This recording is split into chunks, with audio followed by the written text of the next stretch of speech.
नाज़रीन, इस वक्त मुल्क अजीज़म हिंदुस्तान की 10 बड़ी ही अहम, बेबाक, लाजवाब खबरें पेश करेंगे और उम्मीद करेंगे कि आप वीडियो आखिर तक देखेंगे। नाज़रीन, पहली अहम खबर जो इस वक्त हमारी निगाहों के सामने आपकी स्क्रीन पर मौजूद है, हमारे पास मजबूत फौजी ताकत नहीं होगी तो दुश्मन फायदा उठा सकते हैं। हम इंतहाई पेचीदा, गैर यकीनी माहौल में काम कर रहे हैं। जनरल बिपिन रावत का बयान। जी हाँ नाज़रीन, हमारी आर्मी के चीफ जनरल बिपिन रावत ने कल बहुत अहम बयान दिया कि हमारे पास मजबूत फौजी कुव्वत नहीं होगी तो दुश्मन फायदा उठा सकते हैं, और उन्होंने ये बात कहकर हमें तशवीश में डाल दिया कि हम इंतहाई पेचीदा, गैर यकीनी माहौल में काम कर रहे हैं। तो कहीं ना कहीं राहुल गांधी का वो जुमला मुझे याद आ रहा है जिस पर उन्होंने कहा था कि हमारे नरेंद्र मोदी करोड़ों के हवाई जहाज का सफर कर रहे हैं और हमारे फौजी वहां ठंडियों में ठिठर ठिठर कर अपने मुल्क की हिफाजत कर रहे हैं। यानी कहीं ना कहीं जनरल बिपिन रावत ने यह कहा है कि फौज को मजबूत बनाने की जरूरत है। अगर फौज मजबूत नहीं होगी तो फिर दुश्मन फायदा उठा सकते हैं। तो कहीं ना कहीं हुकूमत हिंद को यह साफ संकेत है कि फौजी कुव्वत बढ़ाने की फिक्र कीजिए। नाज़रीन, अगली अहम खबर आपको दे दें कि महबूबा मुफ्ती को गिरफ्तार किया जाए। वीएचपी जम्मू कश्मीर के सदर लीला किरण शर्मा का बयान। जी हाँ नाज़रीन, महबूबा मुफ्ती ने बयान दिया था कि हम उस वक्त तक हिंदुस्तानी झंडा नहीं उठाएंगे जब तक हमें कश्मीर का झंडा वापस न दिया जाए। इसी तरह उन्होंने दूसरा बयान ये भी दिया था कि कश्मीर के नौजवानों को रोजगार नहीं दिया जा रहा है, कश्मीर के नौजवानों को मजबूर कर दिया गया है, कश्मीर के नौजवान भूखे मर रहे हैं। हिंदू माएँ मेरे पास आकर रो रही है कि हमारे बच्चों का मुस्तकबिल क्या होगा। और महबूबा मुफ्ती ने कहा था कि कश्मीरी नौजवान के पास दो ही रास्ते हैं, या तो जेल जाओ या तो बंदूक उठाओ। तो कश्मीरी नौजवान बंदूक उठाने को तरजीह देते हैं। तो इस बयान पर वीएचपी के जम्मू कश्मीर के सदर लीला किरण शर्मा ने कहा है कि महबूबा मुफ्ती को गिरफ्तार किया जाए। लेकिन नाज़रीन, कहीं ना कहीं अगर जुल्मन कानून नाफिज किया जाए और उस पर कोई आवाज उठाए तो यकीनन उसकी आवाज पर गौर करना चाहिए, ना कि उसको देशद्रोही करार दे देना चाहिए।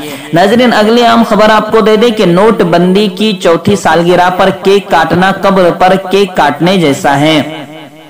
उद्धव ठाकरे का बयान। जी हाँ नाज़रीन, नोटबंदी के 4 साल मुकम्मल हुए हैं और शिवसेना ने उसे सियाह दिन करार दिया है और कहा है कि हमारे हिंदुस्तान पर मईशत को तबाह करने की बिजली गिरा दी गई थी नोटबंदी करके, और ये कहा गया था कि काला धन आने वाला है, लेकिन काला धन तो नहीं आया, लेकिन हिंदुस्तान का देवालिया निकल गया। इस तरह का बयान सामना में शिवसेना ने दिया है। और शिवसेना के चीफ और इस वक्त के वजीर आला महाराष्ट्र उद्धव ठाकरे ने भी कहा है कि नोटबंदी पर बाज बीजेपी वाले केक काट रहे हैं, गोया कि वो किसी के कब्र पर केक काट रहे हैं। नाज़रीन, अगली आम खबर आपको दे दें कि अर्नब गोस्वामी की आज सुप्रीम कोर्ट में 1 हफ्ते के अंदर समाअत होनी है। जी हाँ नाज़रीन, आज सुप्रीम कोर्ट पहुंच चुका है हुल्लड़बाज एंकर अर्नब गोस्वामी, क्योंकि बंबई हाई कोर्ट ने भी फटकार लगाया और कहा कि हम तो जमानत नहीं दे सकते, आपको सेशन कोर्ट से रुजू करना चाहिए। उसके बाद वो समझ गया और सुप्रीम कोर्ट पहुंचा है, और उसके वकील ने, इस मामले के वकील ने बताया है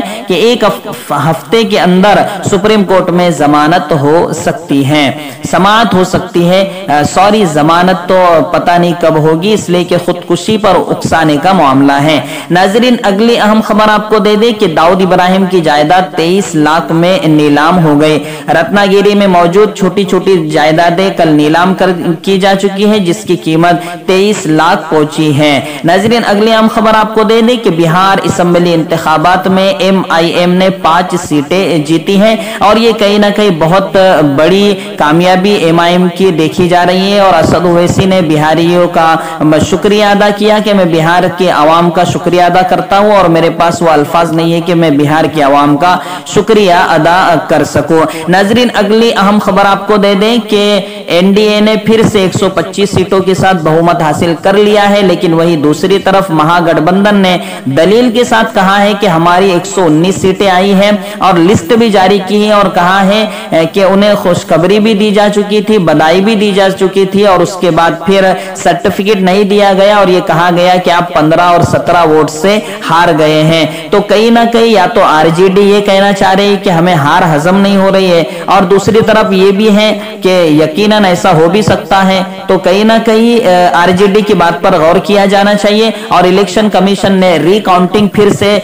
उन जगहों पर करानी चाहिए जहां आरजेडी मुतालबा कर रही है, ताकि एक मजबूत अपोजिशन को इत्मीनान हासिल हो सके। नाज़रीन, अगली अहम खबर आपको दे दें कि बीजेपी ने मुझे कचरा समझकर फेंक दिया था, एकनाथ खड़से का बयान। जी हां नाज़रीन, खानदेश के बहुत ही सीनियर लीडर एकनाथ खड़से जो कि अभी अभी एनसीपी में शामिल हुए, उन्होंने कहा है कि मुझे कोड़ा कचरा समझकर फेंक दिया गया था, लेकिन अब शरद पवार ने मुझे इतनी इज्जत दी है कि मुझे उस बेइज्जती का एहसास ही नहीं होता है।